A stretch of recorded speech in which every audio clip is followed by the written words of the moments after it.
मैं मनोज तिवारी उसकी निंदा करता हूं और इसकी निंदा ये पूरे देश के लोग करेंगे। क्या है यार, क्या तरीका है? सुधर जाओ।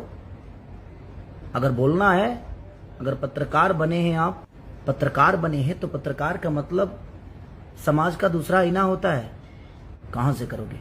संगत से गुण होते कि संगत से गुण जात। आप जिसके संगत में हो,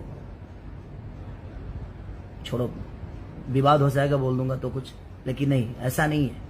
किसी बच्ची, वो किसी की बेटी है, किसी की बहू है, वो किसी की माँ होगी, आपकी भी माँ है, आपकी भी बहन है, आपकी भी बेटी है।